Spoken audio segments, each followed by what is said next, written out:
Hyderabad biggest property show is back. 6th, 7th, 8th February.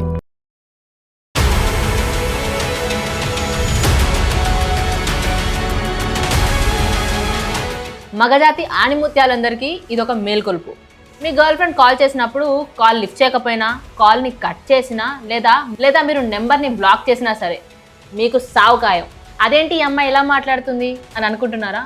అయ్యో, ఇది నిజంగా జరిగిందండి. బిలాస్పూర్ డిస్ట్రిక్ట్లో జరిగిన ఈ ఘటన ఇప్పుడు అందరినీ షాక్కి గురి చేస్తుంది. ప్రసాద్ అనే 25 సంవత్సరాల కల యువకుడు తన గర్ల్ ఫ్రెండ్ ఫోన్ చేస్తే కొన్ని కాల్స్ని మిస్ చేశాడని, ఆ తర్వాత ఆ కాల్స్ని అటెండ్ చేయలేక ఆ నెంబర్ని బ్లాక్ చేశాడని ఆ అమ్మాయి వేరే నెంబర్ల నుండి మెంటల్ హారాస్మెంట్ చేయడం స్టార్ట్ చేసింది. అదంతా ఒక ప్రెషర్ లాగా, బెదిరింపు లాగా అనిపించిన ఈ వ్యక్తికి ఏం చేయాలో అర్థం కాలేదు. ఇది కాల్స్ లోనే కాకుండా టెక్స్ట్ లో కూడా తనని హరాస్ చేయడం స్టార్ట్ చేసింది ఆ యువతి. దాంతో ఏం చేయాలో అర్థం కాని ప్రసాద్ మెంటల్ టార్చర్ కి గురయ్యాడు. అయితే ప్రసాద్ తన స్నేహితులకు చెప్పిన విషయం ఏంటంటే, నేను నెంబర్ బ్లాక్ చేశానని నన్ను టార్గెట్ చేస్తుంది, ఇలా బ్లాక్మెయిల్ చేస్తూ ప్రెజర్ చేస్తుంది, నన్ను మెంటల్ హరాస్ చేస్తుంది అంటూ చెప్పాడు. ఆ తర్వాత వాళ్ళ ఫ్రెండ్స్కి, ఫ్యామిలీస్కి వర్క్ చేసే ప్లేస్లో కూడా తను కరెక్ట్గా వర్క్ చేయలేకపోయాడు.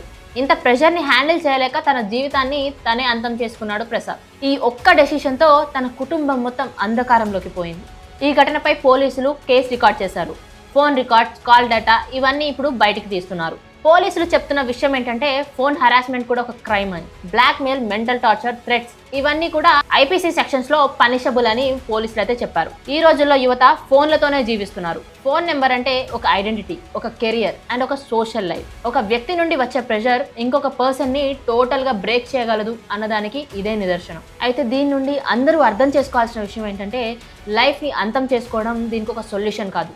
ఎప్పుడైనా మీకు లోగా అనిపించినా, ప్రెషర్ అనిపించినా, మీ చుట్టుపక్కల ఉన్న ఫ్రెండ్స్కి, మీ ఫ్యామిలీ మెంబర్స్కి ఇవి చెప్పుకుంటే సిగ్గుచేటేం లేదు. ఇంకా ఎక్కువ ప్రెషర్ అనిపించినా లేదా టార్చర్లా అనిపించినా మనకి ఎన్నో సెక్షన్స్ ఉన్నాయి, కోర్టులు ఉన్నాయి, పోలీసులు కూడా ఉన్నారు. సో మీరు అక్కడికి వెళ్ళి మీ బాధని చెప్పుకున్నా సరే ఆ ప్రాబ్లం సాల్వ్ అవుతుంది. అంతేకాని ఇలాంటి సమస్యలకు ప్రాణం తీసుకోవడం అయితే ఒక సొల్యూషన్ కాదనే చెప్తా.